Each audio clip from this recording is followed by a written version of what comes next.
start today.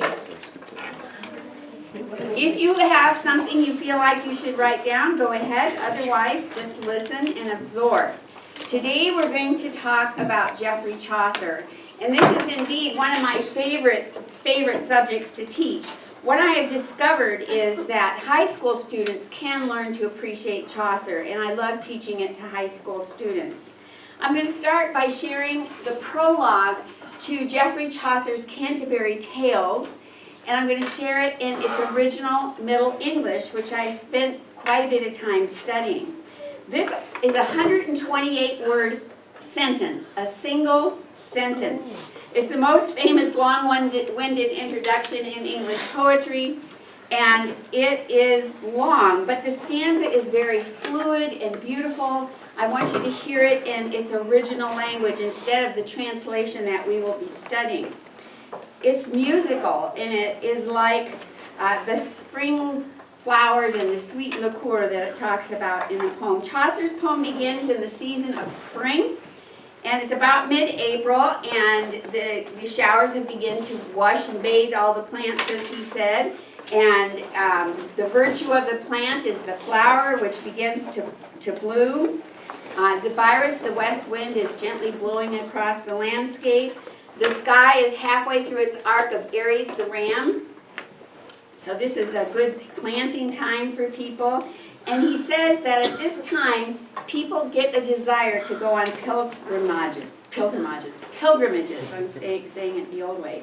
I'll share with you just a couple basic rules in the pronunciation of Middle English. I don't have it here, but I think I know it by memory.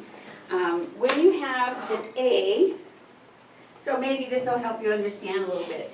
A is pronounced like the A in make, or sometimes like the E in bed. So it can be A or E. E, again, is pronounced like the A in make. So E is a long A, or it can sometimes be pronounced like the I in tip. I is very often a long E, and O has two sounds. It has the long O like we have, and it also has a similar to the O in top, so it can be O or A. Y is usually almost always a long E. I think double E, which you'll see in the first one, is pronounced like long A. Double O, oh, what would that be? What word would that be like? Wait. Ruta. I guess it's similar to how we say root today, ruta. So there's a few pronunciation guidelines. Now, just listen and enjoy while I read this prologue in its original Middle English. One that April with his sure soda, the doctor a march had pierced to the ruta, and bathed every vein in sweet liqueur, of which virtue engendered is the flour. One Zephyrus eke with his sweet breath, inspired in every halt and head, the tender croppus and the young sun hath in the ram his half-coursey run. And smalle fowls maken melodia, that slapen all the night with open ear. So pricketh him natura in her courages, that long folk to go on pilgrimages, and palmeris for to second strandes, to ferne houses couth in Sonderlandes.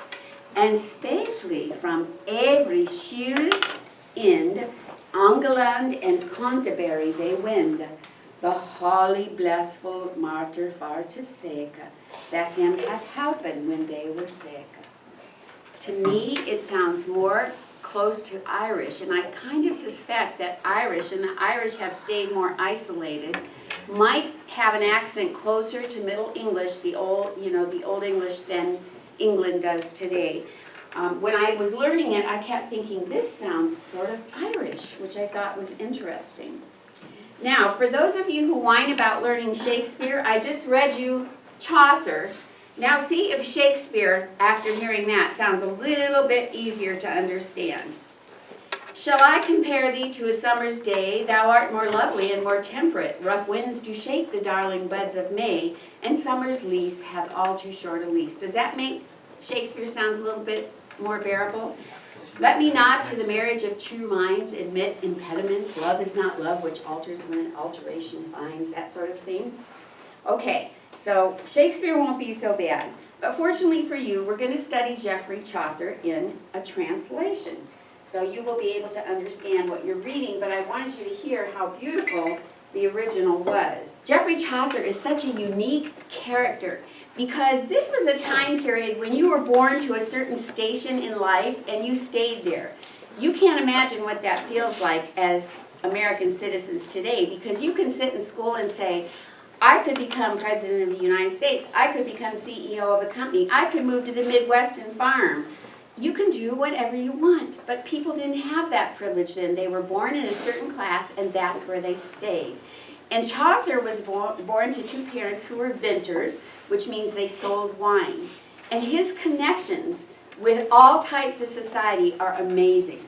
For example, as a small boy, his parents would sell wine. He'd go down to the port with them, and he got to know sailors. And, you know, we can only imagine that he heard and saw all the way the sailors acted and talked, and they were sort of their own unique culture. And then when he got a little older, he was a page, or he worked in a wealthy home, so he got to be around people that were more wealthy. He ended up being, I think, a messenger is what it's talking about for the church. He got acquainted with people in the church, priests, and they have their own unique culture as well. He finally ended up working in the court of the king, and so he was acquainted with courtly life and all that ensued. So look at these exposures now. He's been exposed to sailors and rich people and royalty and the church, and he's a diplomat for the king, so he speaks a number of languages.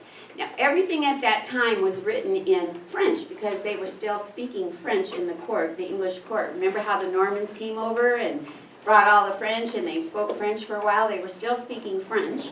And as they were, as they spoke French, he was a diplomat to Italy, so we're pretty sure he spoke Italian as well. So he spoke all these languages and he had all these experiences, but then to add to his experiences, he was captured as a prisoner of war. And as a prisoner of war, he got to meet soldiers. So he got to know the difficult part of a soldier's life. So now he knew soldiers. How many people in that time period could know so many classes, such a variety of people? Well, when he wanted to write Canterbury Tales, he wanted to write a group of people. Well, actually, I think his first idea was, I want to write about all these different peoples I've met and the kinds of stories that they tell. So how was he going to do that? Because in that society, that many different kind of people didn't actually come together and party, right? They didn't hang out with each other. They were in their own group. That was it. But Chaucer thought of one way that diverse peoples came together, and that was on a pilgrimage. And so on a pilgrimage, he could bring all these different kinds of people together. Thus, we're going to meet the gentle knight. We're going to meet the coarse miller. We're going to meet the wife of Bath, who's so colorful. We're going to meet all these people on his Canterbury Tales because he could bring these diverse groups together. Now, Chaucer's plan was that these, I believe, 30 characters were going to tell 2 stories on the way to Canterbury and 2 stories on the way back. They had been challenged to a contest, so they were going to tell these stories. And that would have been, 120 stories. He didn't get to write all those stories, much to our dismay, because he died before he finished Canterbury Tales. Geoffrey Chaucer died in about 1400. So Geoffrey Chaucer had this incredible idea. He was going to have them go to Canterbury, and Canterbury was where, in fact, I think you can tell me, what famous thing happened in Canterbury because of Henry II? You know this from your history class that I taught. Thomas Becket was murdered. Thomas à Becket was murdered. How did that happen? Why would anybody murder the Archbishop of Canterbury? Yes? Because Henry II was very angry with Thomas à Becket, so 4 knights misinterpreted it and assassinated him. Right. They rode to Canterbury. They killed Thomas à Becket, who had been a childhood friend of Henry II. Was Henry happy about this? No. No, he was not. That was not his intention. The people were upset, and the church made Thomas of Becket a what? Martyr. A saint. So St. Thomas of Becket was one of the places that was popular for pilgrimage at this time, and that gave Chaucer a great setup because from London to Canterbury would easily be enough time for these travelers to tell their stories on the way there, and that's what they were doing. Chaucer made up some amazing and wonderful sayings that we use today that were really fresh and new with him. One of them was April showers bring May flowers is derived from Chaucer. As lean as a rake, every man for himself. This one I love. In Troilus and Cressida, one of his books, or Cressida, I don't know how you pronounce it because I've heard it two ways. But anyway, in one of his books, he makes the saying, he knit his eyebrows. Now we know when someone knits their eyebrows, they scowl like this, right? We know that. But why did Chaucer call it knitting? K-N-I-T, like when you knit. Have you ever seen anybody knit? Because the needles. The needles are this way when they're knitting. They point like this. So when he said to knit his brows, it was to take his eyebrows and bring them like this. It was really clever, wasn't it? But to knit your brows has stayed with us since then. Bolt upright from the miller's tale. To wet one's whistle, as fresh as a rose, as busy as a bee. These were all fresh sayings from Chaucer himself. So Chaucer is a classroom staple for all British literature classes because Chaucer was the first English author to write in the vernacular language of the people. Now, things written in French were fine. That's what they did, sometimes Latin. But could the common person understand that? No, they didn't speak French. The person who had been there when the Norman invasion happened and he just spoke his country English wasn't going to understand French. So what he did, oh, here we go, thank you. All right, can someone pass these out for me? So he wrote in the vernacular, and that was cool because so many people could enjoy what he wrote that couldn't enjoy it before. Now I'll show you a few pictures of Chaucer. We don't have an actual picture made in his lifetime, but the one that they think might be the most like him, because it was made while Chaucer was still in memory, is this one. And I really get a kick out of this because how many of you have seen The Knight's Tale? The Knight's Tale. Only one of you. That's my fault because I usually show it your sophomore year. And it features Chaucer. And I think it's Bettany who plays Chaucer in that. I can't remember his first name. But he looks so much like this picture that I think it's really fun that this is probably the most accurate picture of Chaucer. So here we have him. He's doing a reading, probably for royalty by the way he's dressed here. There are other images which I will share with you along the way. But Chaucer is a fascinating character. All right, let's take a look at what you just had handed out. These are some other Chaucerian pieces that I want to share with you, and one of them you'll get to help me with. But at the top, there is a little verse, and it says, "Alas, what harm doth apparence when hit is false in existence? For he to her a traitor was, wherefore she stole herself, alas. Lo, how a woman doth amiss to love him that unknown is. For be Christ, lo, thus it fareth. It is not all gold that glareth." What is, it is not all gold that glareth? All Yes. that glitters is not gold? Yes, that's a Chaucerian expression. Now let's look at this a little bit.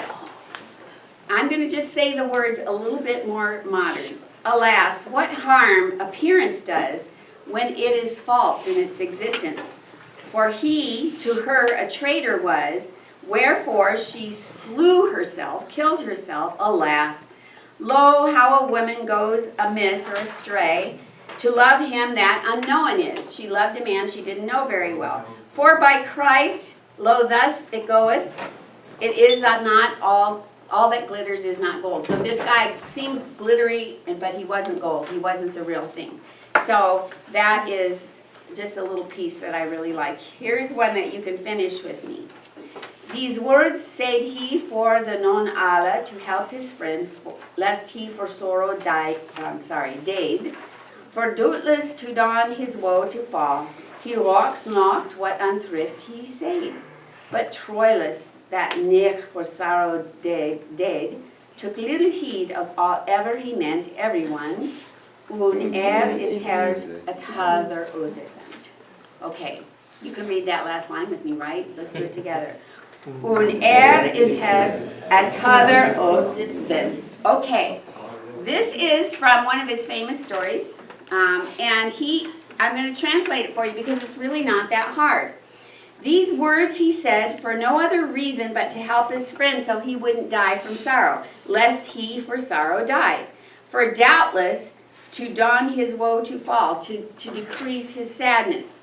He did not know that what he said would not be well received, but Troilus, that almost for sorrow died, took little heed of what his friend said and what he meant. One ear it heard and the other out it went. So he's just saying how he tried to counsel and encourage this guy. He's brokenhearted over the loss of his love, but it just went, he didn't listen. This one is really great.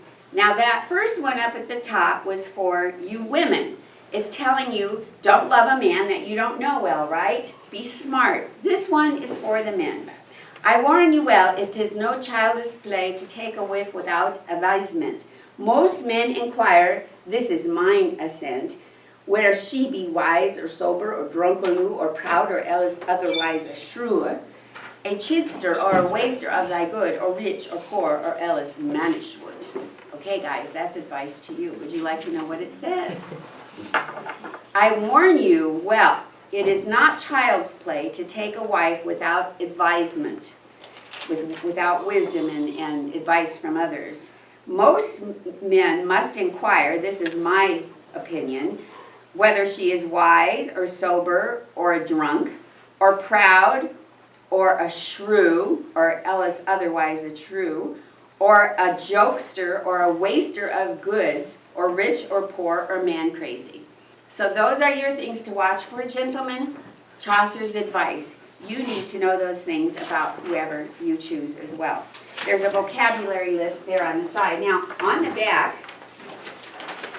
oh, look. Something different than I thought. Pronunciation, guys. Let's see if I got it right. Okay, I think so. All right, so there you are on the back. I don't know that you'll need that. You're not going to be reading in the original, but that is for your interest. Okay. I had a student once who did a lovely board on Chaucer, and one of the things he did was he showed the distance of the road from London to Canterbury that they would be taken in England. He listed their famous works, and he showed us another Chaucer picture. This one is just an interpretation. There's no way we can know. But what they did on this picture is in the 1400s version of Canterbury Tales, which you can see, we have one in California, one of the originals. It's at the library at Huntington, and it's beautiful. The lettering is amazing, and it was the first printed book of Canterbury Tales. Unfinished though they are, they've been very popular. And in that book, there's a picture that they think is supposed to be Chaucer himself, and that's what this one is from. This is another interpretation of Chaucer from a later time. Oh, here's the picture in Canterbury Tales from the Ellesmere manuscript. I'm so excited that we have one in California. If you ever get a chance to go to Huntington Gardens and Library, how many of you have been there? Okay, good. How many of you have been there with me? 2 of you, okay. That is a wonderful place. They have gardens and libraries, but they also have museums of incredible art. And this is from that book that I'm telling you about, only you can't see how beautiful the coloring is in the gold plate. So that is another. Now this portrait, I think, is more believable because this was done 12 years after Chaucer died by someone who knew him. And again, this looks like more like the guy who played Chaucer in Knight's Tale. So now we've met Chaucer. We know he was a poet, an author, a courtier, a diplomat, a bureaucrat, a philosopher. He worked for customs toward the end of his life, and he lived around London. They had a wall with gates, and he lived in an apartment above one of the gates. And Chaucer became friends with a princess from the court. Her name was Philippa, and is that right? And she he had a hobby. He was fascinated with navigation. So you can see what a wide range of interests and experiences this man had. Navigation was a rough art at that time, but some new things had come along to help, and he was excited about those. So he taught all these navigational skills to this little princess. This little princess later became the wife of, who knows? Nope. No, she became the wife of Prince John from Portugal, and later they were the king and queen of Portugal. They had a son named Henry, however, and he grew up, and his mother taught everything she knew about navigation, and he became fascinated, and he's known in history as Henry the Navigator. So there's a connection between Chaucer and Henry the Navigator. That's sort of interesting. We know more about Chaucer from the legal records of England than we do from his own life, except that we can pick up hints in some of his writings about who he was as a person. I'm very excited about sharing Chaucer with you. At this point, I'm going to give you a bio, just a very brief bio of Chaucer. I need someone to pass this out. Can you do that? All right, and this is what, there's something on the back of the bio as well. He's known as the father of English poetry. You notice when I read the beginning, when I read the prologue, that everything rhymed. Did you notice that?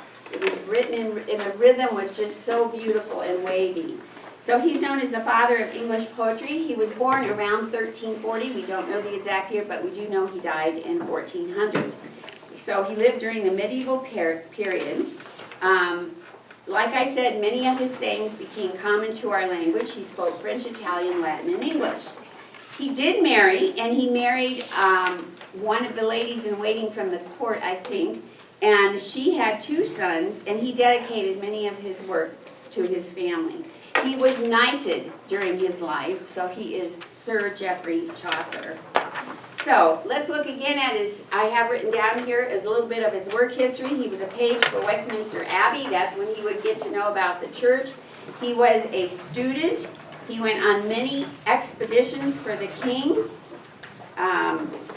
He was a soldier during the 100 Years' War, and that's when he was captured. Now, the interesting thing is, the king ransomed Chaucer, and what he paid to ransom Chaucer was 7 times more than a common worker in England would make in a year. So I think the king valued Chaucer to ransom him at such a price. He also served as a diplomat, so that means that his skills at smoothing things over must have been good. And he was a customs and immigration official for the king. He served in Parliament. His hobbies were navigation and writing. We think of Chaucer primarily as a writer when we hear about him, but he wasn't. He was an employee of the king. He worked in customs. Writing and navigation were his hobbies, and I'm very glad they were. His greatest and best known work is Canterbury Tales, and 24 of the stories got written out of the 120. Now I want to tell you a little bit why Canterbury Tales is so brilliant. Canterbury Tales, in a short little paragraph, and the students who were here with me Friday can attest to this because we looked at it a little bit. In a short paragraph, it can give you such a good picture of a person that you could stand up and act and talk like them if you had to. If you wanted to be one of those characters and I said something to you, you know just how you would answer back.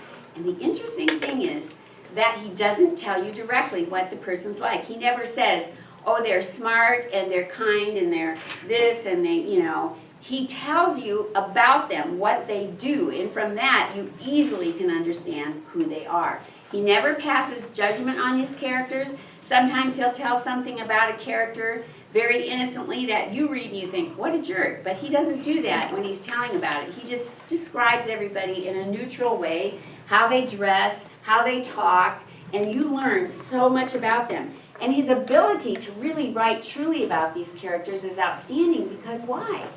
Why could he write about so many people like that and get it so accurately? Oh, come on. Yes? Because he knew so many different types of people. He had experience with all these kinds of people.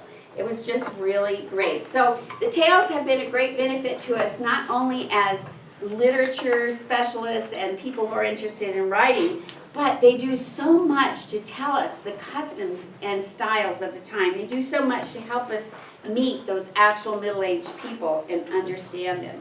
So, welcome to the world of Geoffrey Chaucer. In the Wren Web, I put welcome to Chaucer World, which I think is a really fun place to be. In your textbook, you are going to have an assignment. Well, tonight we're a little backwards, so I'll have to fix Wren Web because I waited for you all to come back.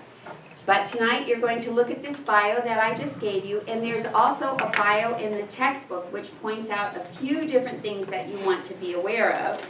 And it tells in there how the king ransomed him for 16 pounds. And, oh, it says here it was 8 times more than what a normal worker would make in a year. He married Philippa Pan, a lady-in-waiting to the queen. Their eldest child, Thomas, continued his father's rise in the world. He married a noblewoman and acquired great wealth. And so you're going to read a few other little facts in there, and you will have a quiz just on the bio tomorrow. That will be this little sheet in the bio in your textbook on page 90. Also, on the back of this sheet that I just handed you, there are sayings of Chaucer's. Are there not on the back of the bio? Okay, good. Some of those sayings you might have on a quiz where it tells the whole saying, but you have to fill in a word. Like it might say April blank, or it might say every blank for himself. One of my favorite ones is down at the bottom. It says, let sleeping dogs lie. How many of you have heard that expression? Let sleeping dogs lie. Good, my reading students. Let sleeping dogs lie. That means, you know, don't stir up trouble. If everything's at peace, just leave it be. In one ear and out the other, you know. Murder will out. Out. What does that mean, murder will out? What do you think? What do you think, Holly? Like it's all, someone's always gonna get caught. Yes. If we put the word found in there, it might make more sense. Murder will be found out. But murder will out. It's kind of like we say this guy came out. He revealed the truth. He told the truth. And murder will out is the truth is going to come out. Love is blind. You've heard that many times. To see and be seen. Some people go places to see and be seen. Sometimes I'm afraid church is like that.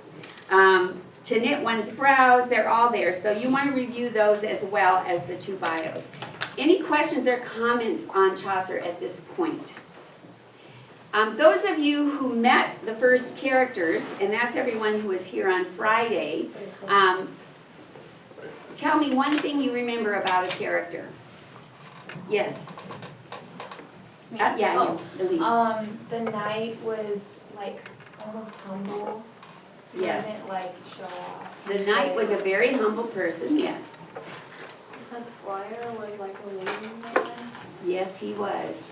Who can tell me something else about the squire? He was the son of the knight. He was the son of the knight. What else?